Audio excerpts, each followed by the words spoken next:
World of Tanks is one of those games that I feel like I only hear about in advertisements or sponsored videos. I feel like I always hear about it in a similar capacity to like games like Clash of Clans, Raid Shadow Legends, Lords Mobile. Maybe I'm not doing it justice. Maybe I have some diehard World of Tanks fans that are watching this right now that are angrily shaking their fist at the screen. And hey, I'm fully willing to admit maybe I'm totally wrong about the game. So it looks like it has been around since 2010 actually. It's pretty popular. It is an MMO technically. I'm sure you're not like cutting down willow trees for woodcutting XP like in RuneScape. I'm sure it's a bit of a different MMO, but the IP is, as you can see, owned and developed by a company called Wargaming. Now, Wargaming, they started out in the country of Belarus, and now these days they are headquartered in the country of Cyprus. Now, the reason I am saying that is just to make the point that they are not in Russia, and that's very important to understand with what we're talking about here today. Now, you see, ever since 2022, when the Russia-Ukraine war started, there has actually been a bit of beef between the gaming studio Wargaming and the country of Russia. According to Wikipedia here, it says Wargaming supported Ukrainian people and its Kyiv studio with the start of the full-scale war in 2022, and they donated $1 million to Ukrainian Red Cross. The company left Russia and Belarus and shut down offices in Minsk, Moscow, and St. Petersburg. And in case you are wondering, they did not benefit from this at all. It says Wargaming suffered over $250 million losses and 30% of the market. Now, you might be wondering, why did they lose so much of the market of World of Tanks just from basically leaving Russia? Cutting ties with Russia should not make a game suffer that much, right? Well, you see, it turns out, and I have no idea why this is the case, but World of Tanks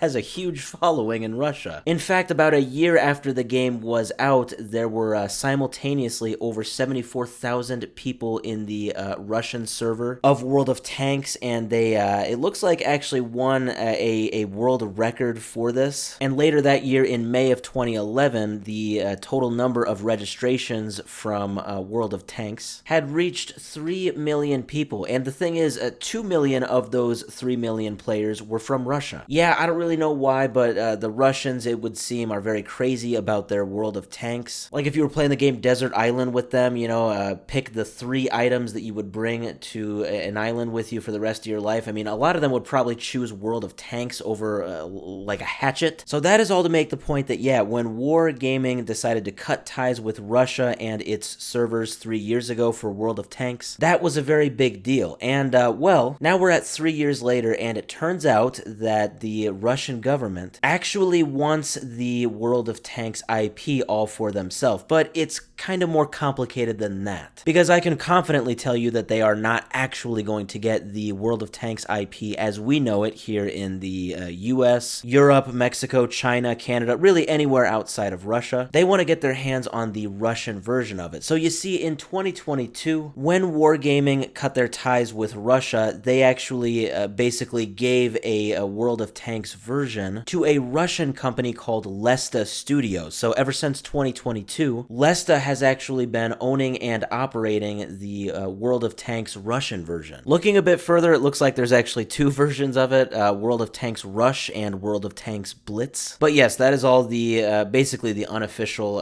spin-off version that Lesta owns. But it just came out like just today that it turns out the Russian government, they basically are trying to seize Lesta Studio and therefore would fully absorb World of Tanks, at least the Russian version of it. So this source I'm going to show you, this is from RIA. This is a Russian state-owned domestic news agency. I do just want to point that out. They don't provide their own source, but they just say the court documents were provided to them. I'm only assuming this is because this is a state-owned agency, obviously. So translating it to English, it says that the Prosecutor General's office in Russia has asked Moscow's district court to prohibit the activities of the association consisting of Lesta owner Malik and Wargaming.net owner Victor, and to collect 100% of Lesta's shares as state revenue, according to court documents that are available by this news agency that I'm referring to. Now, it is interesting, in addition to Lesta, they do call out the official Wargaming URL. I'm assuming that is just to fully prohibit its use use in the country of Russia. It doesn't sound like they're actually trying to go after that, because I simply don't think that they could. Now, as far as their justification for this, they say that it is because they believe that the owners of these two studios are part of an association that carries out extremist activities. This is according to Russia. And then with that, they, as proof of these extremist activities, they attached different articles with the headlines. Well, I'll just read one of them. One of them had the headline, "The Most Military Game World of Tanks Against Russia's Special Operation." That might be kind of a translation thing. Essentially, I think it's just an article saying that World of Tanks is against Russia's military operations. And there was another article that was titled, "How Wargaming Survived 25 Years and Dealt with the War in Ukraine." And the last article title they reference is, "Wargaming launched a charity project with Ukrainian content in games to raise money for ambulances." So essentially, Russia is